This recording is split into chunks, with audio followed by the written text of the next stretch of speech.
and welcome back to the Dawn Show. You know, everybody's talking about Obamacare and how it affects you and your life. We all have a story of somebody who is ill or fallen ill. Did they have insurance? Is it good enough? Let's get back with Kevin Flynn, who is president of Healthcare Advocates. And Kevin, I want to address this as far as, you know, you mentioned that someday the Affordable Care Act, Obamacare, will be a good thing. But until that day, until a decade or two, when they get it all worked out and get the kinks out, a lot of Americans might pay a high price for that. That is true. You know, because it's your health, your child's health. And so if you're one of those people falling through the cracks, what you need to know is there are things you can do. This is true. So what's the first step? Well, let's go through the access issue. First, everybody thinks the only way to get insurance is through healthcare.gov. That's not true. Healthcare.gov is great access if you think you're entitled to a subsidy on your insurance.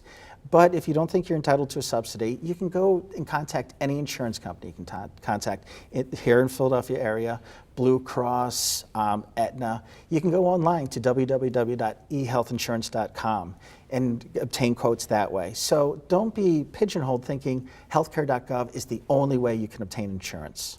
And one of the problems that you were telling me about is that, in other words, because the deductibles now are getting bigger, yes.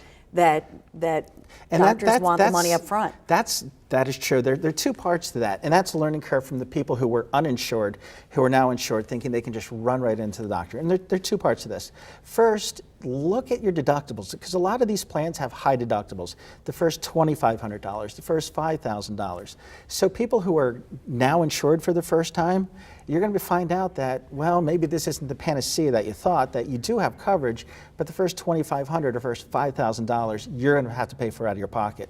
So these people will be going to the doctor only to be given a bill saying, I can't pay that, I didn't know. Then all of a sudden, they had the care, but now are in a financial situation.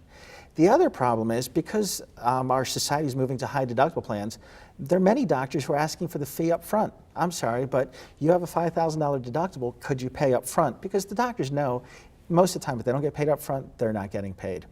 And how many of us have $5,000 sitting around? Let's say you need an ACL procedure, something like that.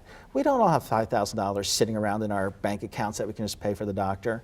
So people are now coming into the realization that I better have a credit card on me when I go to the doctor, or they might not see me. Or an advocate, a health advocate, yes. Which is what you do, can actually help try to negotiate that and navigate through, correct? Yes, we can, one, get you to a lesser cost doctor. We can get you to another doctor who's not going to insist that you bring your credit card along to the procedure. Or three, we can actually work with them to try and find a budget. Doc, look, I realize that there's a $5,000 deductible, and I realize that your procedure is actually $5,000. But here's the financial situation. Can you do us a favor under charity care and make it for $3,500? Because there are charity care laws out there, and so we can apply some of these things.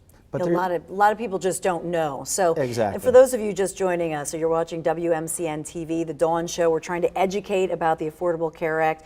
First of all, Kevin, what is the Affordable Care Act, and what are the deadlines associated right now?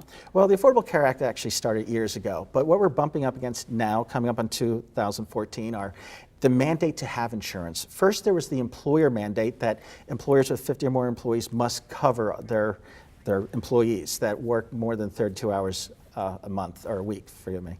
Now that employer mandate, because of problems, has been pushed back to 2015. But what remained was the individual mandate, that if you do not have insurance through your employer, that you must actually go out and get it. Now the first deadline was December 23rd. That's when everybody had to enroll to make sure that they were effective for January 1st. The next deadline is December 29th. You have to make your premium payment by December 29th to be effective for January 1st. Now, for all those people at home are saying, oh my gosh, I missed the deadline, what am I going to do? Because there's a penalty if you don't have insurance in 2014. Right. Well, here's the good news. Open enrollment, because of all the problems I had with healthcare.gov, open enrollment actually closes March 31st.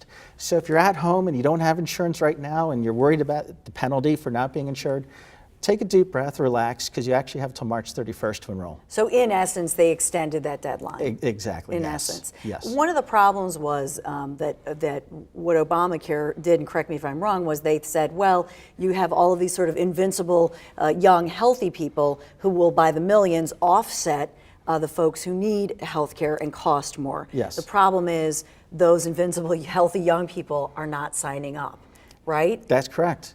Those invincible young people are also very smart in that they're doing the math in their head and they're saying, I'd rather have the penalty than actually take the insurance. But here's the problem that those young people are missing. And again, this comes to your campaign to educate people, which is they don't understand the risk that they're taking by foregoing insurance. Much like you as an 18-year-old in a car wreck. Who had insurance and it ran out. Exactly. So there are great risks by not having insurance. So while these millennials are at home thinking that they're saving money by foregoing insurance, they're actually placing themselves at great risk. But as far as the Affordable Care Act works, these millennials are not signing up. And the problem is those that sign up are high utilizers of health care. It's a lot of mental health issues, you know, your anorexia, your drug abuse. So that's affecting the actuarial tables because what under Affordable Care Act, you have the elderly people who are naturally higher utilizers of health care, and you have young people who don't use as much. So what happens is the young people end up paying, offsetting the cost of the old people. But when you have both demographics being high utilizers of health care, premiums for everybody go up. And so that's one of the problems that the Affordable Health Care Act is now facing. And we're all feeling that pain. This is More true. with Kevin, more on the Affordable Care Act when we come right back.